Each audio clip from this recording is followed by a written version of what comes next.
অঙ্কটি আছে x% বার্ষিক সরল সুদের হারে কোনো মূলধনের x বছরে সুদ x টাকা হলে মূলধনের পরিমাণ দিয়ে 4টি অপশন দেওয়া আছে। উত্তরে হবে ধরি, আসল, পি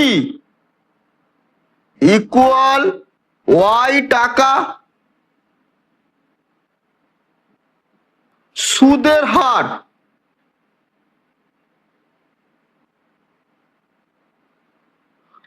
আর ইকুয়াল x% সময় টি ইকুয়াল x বছর, মোট সুদ I ইকুয়াল x টাকা। আমরা জানি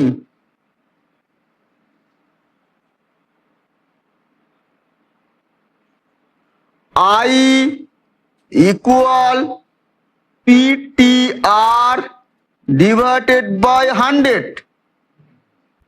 তাহলে এখান থেকে আমরা লিখে ফেলতে পারি x ইকুয়াল y ইন্টু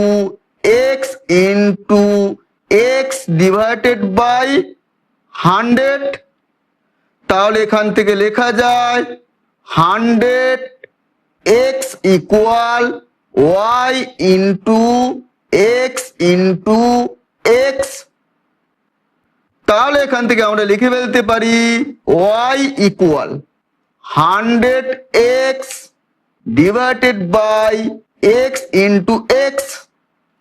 এখানে একটা x কেটে গেছে, ইকুয়াল 100 ডিভাইডেড বাই x।